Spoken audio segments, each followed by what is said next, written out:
Welcome back. This is one of my more important videos as it addresses a key bear talking point when it comes to Palantir, and this is especially important today as we head into Palantir's Q1 2024 earnings, which is on May 6th. So in this video, I'm going to be talking about one of the single most important metrics that is driving Palantir's earnings, and this is Palantir's interest income. In this video, I'm going to be explaining what it means for the stock. So first of all, I want to give context with Palantir's Q4 2022 quarter, which was Palantir's first ever GAAP profit. Yet, it was still an operating loss of $18 million, as you can see here, but at this point, I published my Palantir report and said that the economics were trending towards fiscal year 2023 profits, which is what we're going to be looking at right now. But the bears would probably say Palantir is going to $5. They don't actually make any money. They're just earning interest from their cash position. So that is exactly what I'm going to be debunking in this video. Because in all honesty, it is a very good point. And that's why I've done this analysis to make sure I was understanding the situation correctly. So here we have Q1 2023, which was Palantir's first operating profit, as you can see here, $4 million positive.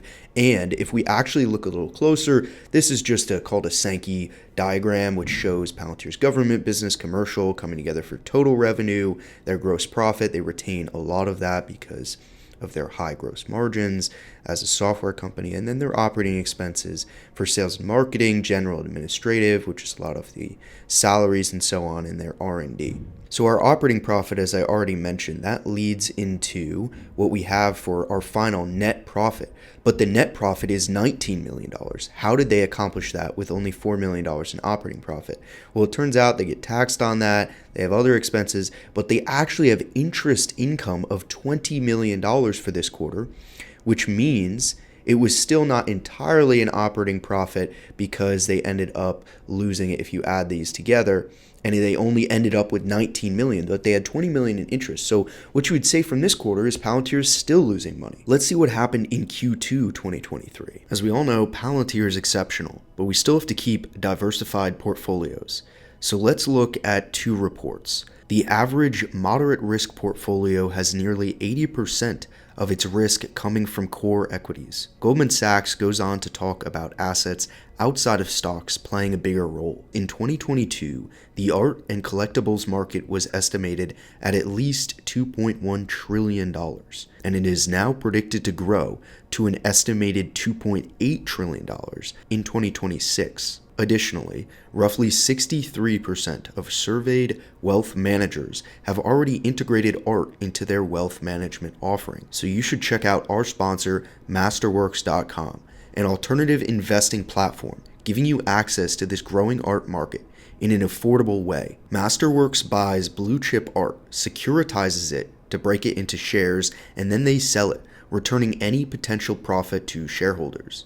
They've exited 21 deals so far, each of them for a profit, delivering net returns like 14.6%, 16%, and 17.6%, to name a few. So go to the QR code on the screen or the link in the description, and you'll get priority access to Masterworks. Now, back to the video. In this quarter, interest income remains the factor in profitability. So we had a $10 million operating profit, and that turned into a $28 million net profit, but that was because of interest, right?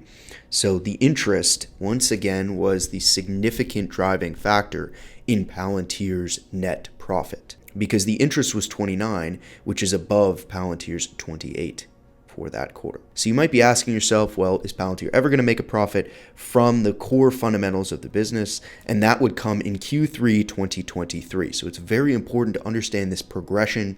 This is where the operating fundamentals started to show their power. The operating profit of $40 million and a net profit of $73 million, but that is significantly greater than the interest that they earned of $36 million. So this is where the inflection occurred for Palantir in Q3 of 2023, and that only got better in Q4. So we look at the operating profit of $66 million, $44 million in interest, and a net profit of $97 million. So what I think is super important in all of this analysis is to see what has happened over time.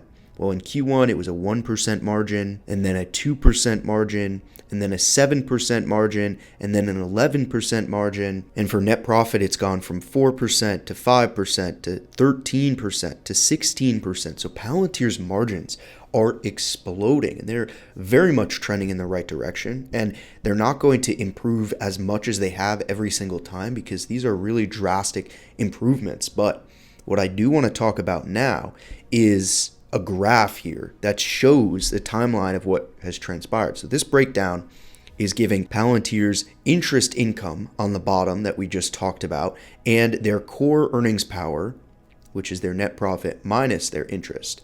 And so that's showing us how it was actually a negative $1 million in Q1, and then it was positive $1 million in Q2, and then this significant explosion that has continued to grow from Q3 to Q4, and I expect it's going to level up once again in Q1 2024. So this is a very good trend, which really does debunk the thesis that Palantir is only making money based on their cash position that is earning interest. So here you can see that directly from the SEC filing. While interest income has exploded from 2 million to 20 million to 123 million, it is not what is driving Palantir's earnings the most. In the last quarter, they reported cash and cash equivalents, as well as short-term U.S. Treasury securities of $3.7 billion. This was Q4 2023. And if you apply a 4.7% 10-year yield, which is what I just got from CNBC, you have a quarterly interest profit of $44 million, annual interest profit of $174 million, and the quarterly EPS equivalent is 2 cents per share, and the annual EPS equivalent is 8 cents per share. So let's say, for instance, my estimate is for Palantir to have $4.2 billion in cash, cash equivalents, and short-term U.S. Treasury securities when they report on May 6th. This is my estimate, $4.2 billion, which is just looking at what they reported. It's an increase last time and applying it to this quarter plus $100 million. We'll see what happens, but I think it's going to be within this vicinity. And what we get here is $49 million, almost 50 on quarterly interest, $197 million, almost $200 million annually, the same 2 cents per share quarterly, but an up to 9 cents per share boost to EPS that Palantir will be getting due to their increased cash position. So I made this video because one of the things that makes Palantir so unique and such a great investment opportunity is its resilience. Not only, as we've talked about, with government and commercial business lines and how those both sort of overlap and provide a strength to one when the other is weaker, but also we have this financial prowess showing how they're earning significant amounts, $200 million a year, just by their cash earning interest.